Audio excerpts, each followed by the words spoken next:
কম ভাইরা রুবেল ভাইয়ের গ্যারেজে আসছিলাম গাড়ি নিয়ে ওয়াশিং সেন্টারের মধ্যে গাড়ি ধুতো করতেছি। তো মোটামুটি রুবেল ভাইয়ের এনের কাজ অন্য অন্য কাজের থেকে ভালো মানের কাজ হয়। দেখ আমার এই গাড়িটা দেখেন, এই গাড়িটা মোটামুটি একবারে প্যাক কাদা দিয়া বিশ্রী ছিল।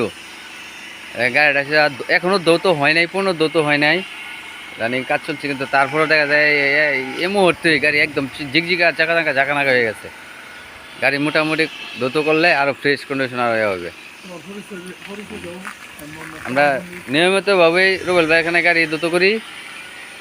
মোটামুটি তার কাজ কাম খুবই সুন্দর।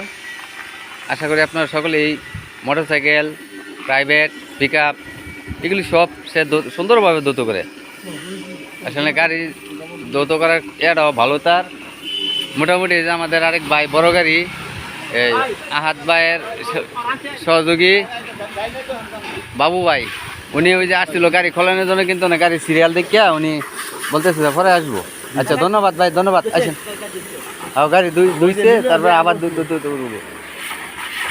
যাই হোক, কাজ কাম রুবেল ভাইয়ের মোটামুটি খুব সুন্দর কাজ কাম। এই যে গাড়িটা, এই গাড়িটা প্যাক কাতা দিয়ে সিধা মনে হইতেছে মাটির ভিতরতে বাড়ি আইছেন। এটা গাড়ির যে ড্রাইভার, ওনার যে আছেন, হ্যাঁ মনে করে ফ্যাঁক কাতা ভরে গেছেন, তারও কিছু পরিষ্কার হয়েছে না। মোটামুটি কাজ কাম খুব সুন্দর কাজ কাম। ড্রাইভারও চিকচিকা দেওয়া যাইতেছে এখন, আগে আরও বিশ্রী ছিল। গাড়ি যে ওই যে ফ্যাঁক কাতা রয়েছে, কিছু ফলাইতেছে। পানির স্পিডও খুব সুন্দর স্পিড। হ্যাঁ একদম মনে হইতেছে যেন একদম নিউ নতুন ফ্রেশ কন্ডিশন ব্যবহার হয়ে যাবে গাড়ি। নালার মধ্যে গাড়ি কাজ কাম খুব সুন্দর কাজ কাম।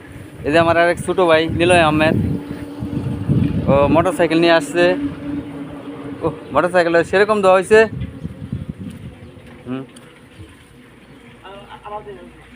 আচ্ছা সুন্দর, ধন্যবাদ। সকলে নিয়ে আসবেন আশা করি।